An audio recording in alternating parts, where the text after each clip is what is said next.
Obviously, not all of your new faces were able to play on Tuesday. 3 of them were cup tied. Have you had them on separate plans in an effort to, increase the speed, the pace at which they can get up to speed?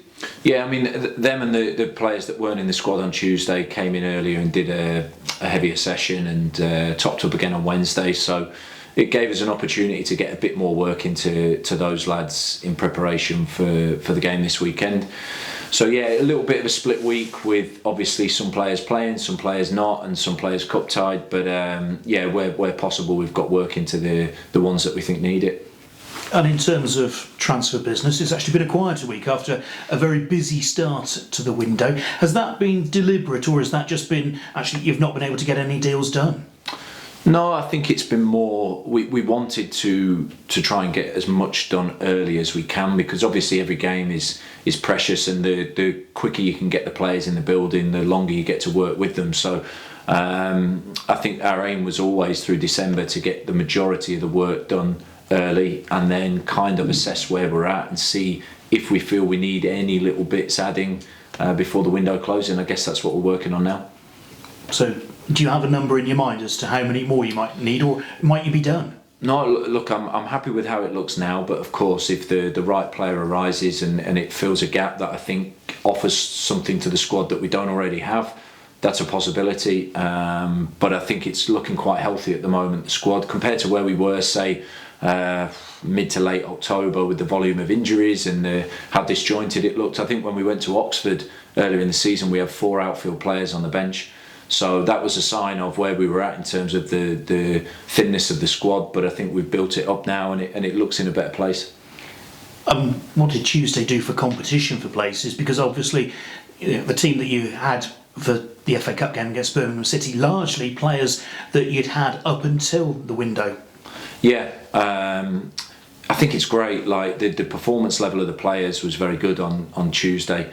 Also, we played a different shape again. We went back to our back 3, and that gave him more food for thought, because now we've got the ability to switch between a 4 and a 3, and that's great for us, that we've got that flexibility, and we showed the quality that we've got in both systems over the 2 games. And it's a kind of problem that you want. You want players that come into the side having not played. Corey missed out on the Saturday. Bailey Cargill missed out. Regan Hendry missed out. Matty Stevens. They all came into the team and did really, really well. So I think it's a real positive.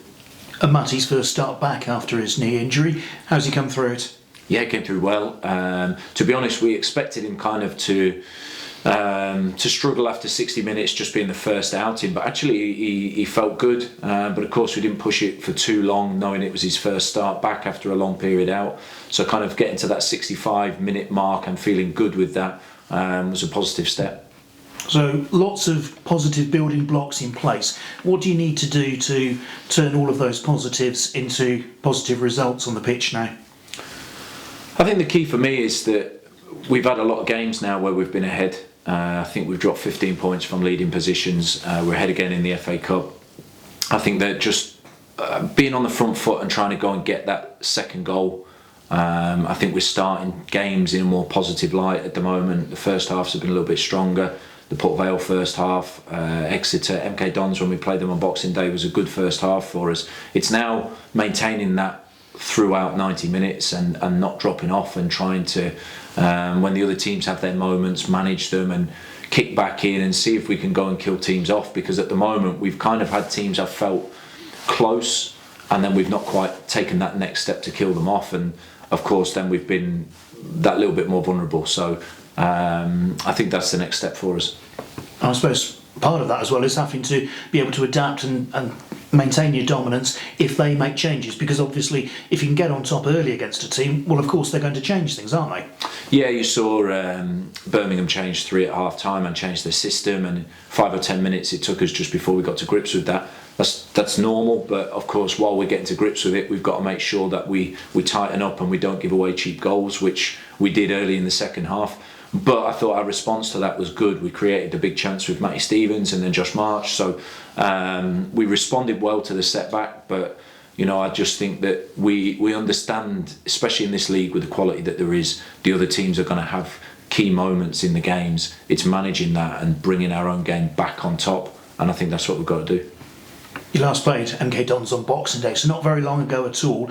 What have you got to do differently from then or now compared to then? I actually thought that the first half against MK Dons we played really well. I thought we edged the first half, they probably edged the second half. I thought we were a little bit unlucky not to come away with something. It was a very tight game, it was decided on a set play.